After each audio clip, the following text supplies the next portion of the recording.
गृहस्थ आश्रम में ऐसे तो नहीं हो सकता। क्यों नहीं हो सकता? कितने गृहस्थ ऐसे महापुरुष हुए हैं जो विरक्तों के आगे निकल गए, विरक्तों के आगे निकल गए। कितने ऐसे गृहस्थ हुए भरे पड़े हमारे इतिहास में जो आए, एक से एक महापुरुष हुए जो विरक्तों के आगे, विरक्त खड़े होकर उनका आदर करते थे, विरक्त खड़े होकर के उनके आगे हाथ जोड़ते थे। ये हम लोगों की कमी है।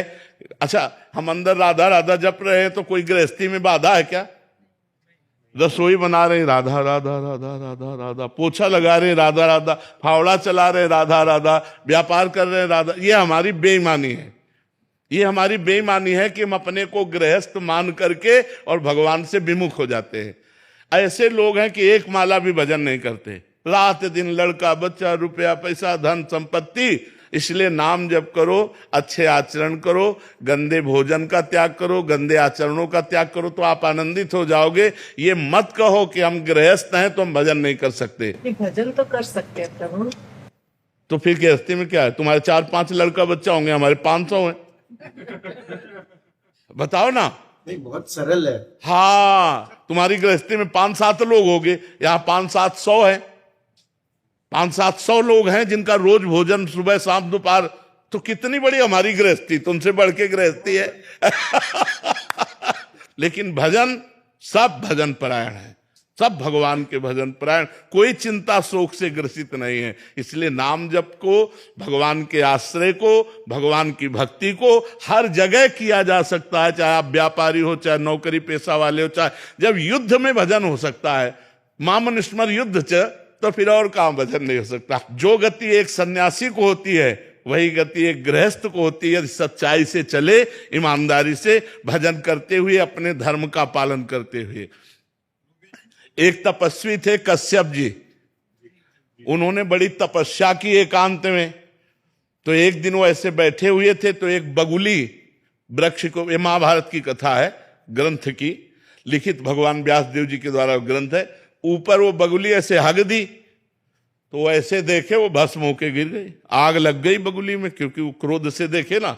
उनको लगा हम बहुत सिद्ध हो गए। अब वो एक घर में गए, गृहस्थी के घर में, और भिक्षाम दे। तो नौबधू निकली, उसने कहा महाराज कुछ मिनट ठहरिए, मैं अभी भोग प्रसाद कुछ आपको लाती हूं। इधर से वो गई तो दूसरे दरवाजे से उसका पति आ गया, और वो पातिव्रत धर्म का पालन करने वाली देवी थी। उसने तुरंत अपने पति को आसन दिया, बैठाला, कुछ खवाया पियाया, और कहा आपके दरवाजे पर अतिथि खड़ा है बहुत देर से, आपकी आज्ञा हो तो भिक्षा दे आए। उनका हाँ हाँ। और वो भिक्षा लेके गए तो बहुत गर्म हो गए। उनका इतनी लेट कैसे हो गई? तो उनका भगवान हमारे पति आए थे, तो महात्मा का कोई आदर नहीं। तो उनका तुम हमको वृक्ष की बगुली मत समझना कि तुम्हारी दृष्टि से हम भस्म हो जाए। अब ये घटना केवल वही जानते थे, दूसरा कोई जानता नहीं था। अब उनके होश उड़ गए। तो उनका देवी आप ये कैसे जान गई? तो उनका तुम्हारी तपस्या को जब से तुम घर से निकले हो तब से आज तक को मैं देख रही हूं। बोले ये कैसे? बोले मैं अपने पति को भगवान मानती हूं, कभी पर पुरुष का स्पर्श नहीं किया, और भगवान का चिंतन करती हूं, पति की सेवा करती हूं, मुझे तीनों काल का ज्ञान है। अब आप समझो, एक विरक्त को उपदेश दे रही थी एक गृहस्थ नारी। अरे और तो और जाने दो, भगवान शंकर, भगवान ब्रह्मा और भगवान विष्णु अनुसुईया जी की सतीत्व की परीक्षा लेने गए तो 6-6 महीना के बालक बना दिए। कथा सुनी है ना, प्रसिद्ध है ना, पालने में झुला दिया ब्रह्म को, परमात्मा को 6-6 महीने के बाद। गृहस्थ धर्म कोई साधारण, हम लोग आकाश से पैदा हुए हैं क्या?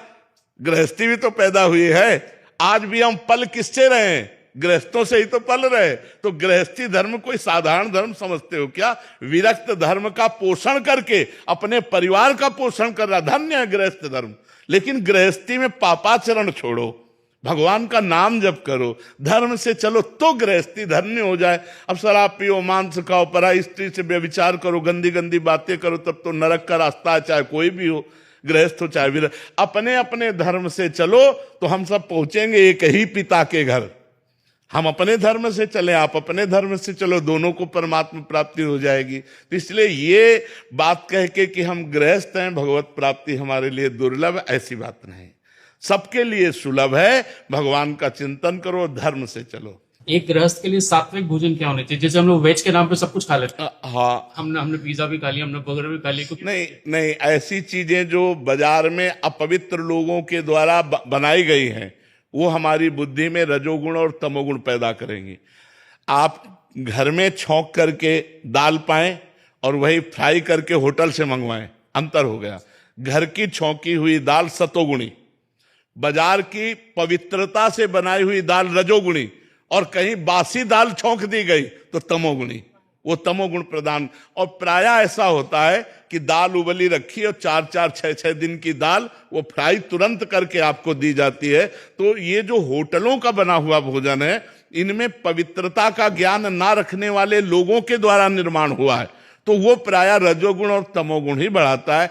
कोशिश करे कि अपने घर का भोजन पावे। और जब ऐसी परिस्थिति ना हो कि अब जैसे कोई नौकरी पेशा या बच्चे पढ़ रहे हैं, अब उनको घर का भोजन नहीं मिल रहा है, तो फिर मांस मछली आदि त्याग करके पवित्र भोजन, जहां जिन होटलों में मांस मछली ना बनता हो उन होटलों का भोजन लेकर के अपना गुजारा करे। बकाया वो भजन में बाधक है। साधक तो घर की रसोई का ही है जो पवित्र। आपको कितने 56 प्रकार के भोग बनते हैं घर में, आप आराम से बना करके पाइए। आपको जो चाहिए वो घर में बना लीजिए। बाजार की चीजें, जैसे ये आजकल वो चला कि 1 मिनट में पैकेट खोला और चाउमीन ऐसे किया, वो ये सब नहीं।